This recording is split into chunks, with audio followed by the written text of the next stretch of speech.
So I've played around with the hair settings a little bit more, just adjusting what we've been going over, just to fill out the hair a little bit more and get it to fall a bit more like I'd want to. And I've ended up just adding a bit more gravity in there, just so the hair falls directly down, and just playing around with a few other things, like reducing the extra bend links, so the hair actually falls closer to the head. More bend links will force it to bow out slightly. So it's things like that that you just need to get in there, play around with the sliders and have a go with. So if I run this now, it's running a bit slow again because we've got collisions in there, but you see the hair's falling closer to the head, and we're going to end up with something like what we're after in terms of a pose.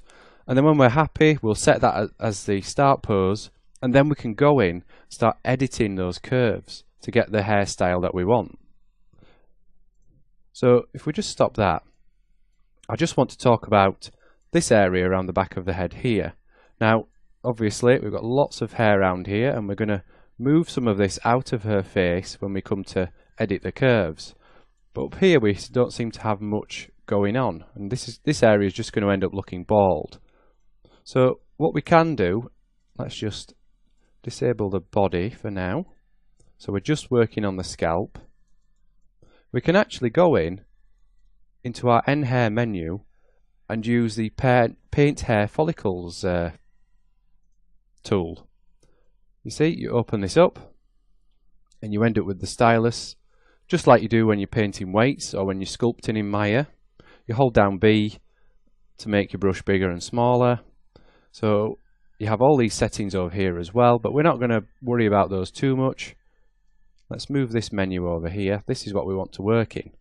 So what this will allow you to do is paint onto the scalp and add in extra hair to the selected hair system.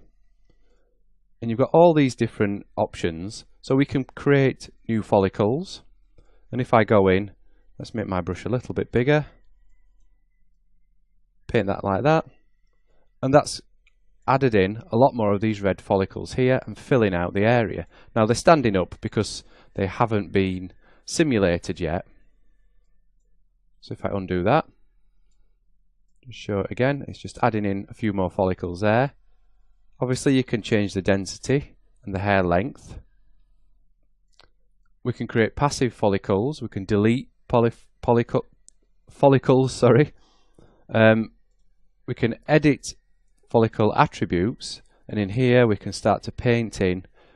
So if we wanted all the hairs to be braided, like I showed you previously, rather than going in and editing each follicle one by one, you can go in and braid them all just by painting like so. As you see, that's updating all the ones that I've painted over, making them braided. Now obviously you can't see in here. Let me just change the settings so we can ramp up the hair.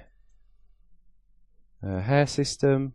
Let's add in a bit more thickness to the hair just so we can see this working. Let's turn that right up to 100. So there we can see the mop of hair. Select our scalp, N hair, paint hair follicles, open this up. Just close some of these down so we can see what we're doing. So now if I paint the follicle attributes braid, we should see them twisting a little bit more. You do see them change like that, just until we play around with the settings a little bit more, add in a bit more of the sub segments so that it's not as angular. Then you'll see the braid there. Actually, let me just go in and do that just so you can see it in action. Back to our hair system, sub segments. This is going to slow it down. Sub segments set to 10. N hair, paint hair follicles. Now you see there I had the hair selected and it automatically switched to the actual scalp model that it was assigned to. So hopefully we'll see a bit more of a braid in there. You can just see it. Let's go back to frame 0 and then we might be able to see it a little bit more here. It's probably because the end of the clumps is quite wide, whereas if it was tapered in you'd see the braid a little bit more. But you could just make it out there, and obviously you go in, if you want the braids a bit more obvious, go in and adjust the clump widths so that the ends are tapered in. Just undo that.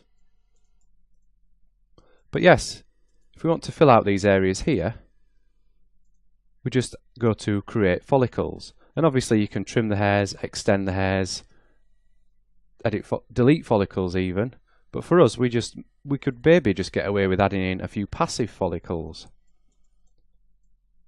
So just paint a few in here just to thicken up the back of the hair.